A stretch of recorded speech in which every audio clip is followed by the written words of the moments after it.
Yun, magandang umaga. Yan, meron nga pala tayong parcel. Stock pipe ng Sniper 155 from Davao del Sur. Yan, layo. Ayan nga po, andyan na po tayo sa JNT. Ayan, nakabalot po yung ating pipe. Ayan.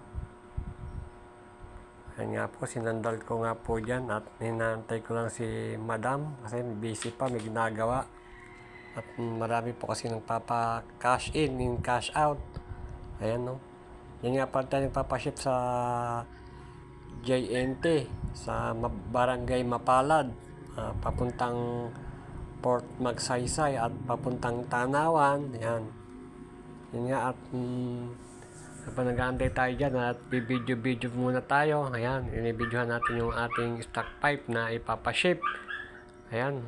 Ayan nga, wala ng customer. Ayan, at inaasikaso na dyan ni ma'am yung ating barcode na ipapaship from Davao del Sur. Sobrang layo ang ating buyer ngayon. Ayan. Ayan, dyan lumabas nga pala tayo. Ayan, tapat lang po tayo ng palengke. Ayan, ang dami pong nagmumotor. Ayan, papunta pong Tanawan yun. Yung may mga nagdadaan na motor. Yung diretso, papunta pong Port Magsaysay. Ayan po, papuntang Bangad. Ayan. Ayan po, bumalik po ulit tayo at tinawag na po tayo dyan ni ma'am.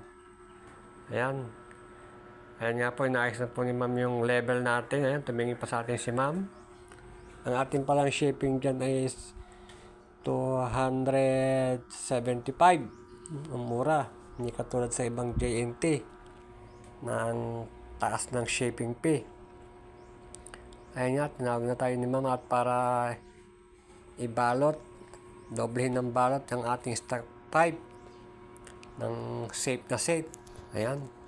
Pinahiwakan nga sa kanya ni ma'am yung stock pipe para daw ipaikot-ikot niya uli. Ayan, ng maganda-ganda ang pagkabalot ng ating stock pipe. Ayan nga, tinetape na ni ma'am yung ewan ko anong tawag sa plastic na yan. Alam ko plastic ng ulam lang yan eh. Ayan. Sabi sa akin dyan ni ma'am, ipaikot ko daw. Ayan. Kaya binaba natin yung ating cellphone. Ayan. Pinaikot-ikot ko na nga dyan. Ayan. Nakita nyo naman si ma'am. Ayan.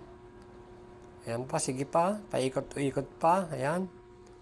Ayan. Nahirapan na nga dyan si ma'am. Sabi ko kay ma'am, sige ma'am, kaya mo pa yan. Sige ma'am. Sabi ko, palit tayo ma'am. Ayan. Nagpalit niya kayo ni ma'am ng pwesto. Ayan. Ayan nga, pinaikot-ikot ko na dyan para, ayan. Ayan nga, natapos na dyan ni ma'am ibalot ang ating stock pipe from Davao del Sur. Ayan, maraming salamat sa iyo, sir. Sana wag kang magsawang umorder sa akin. Ayan. Ayan nga, natapos na natin balutin ang ating pipe.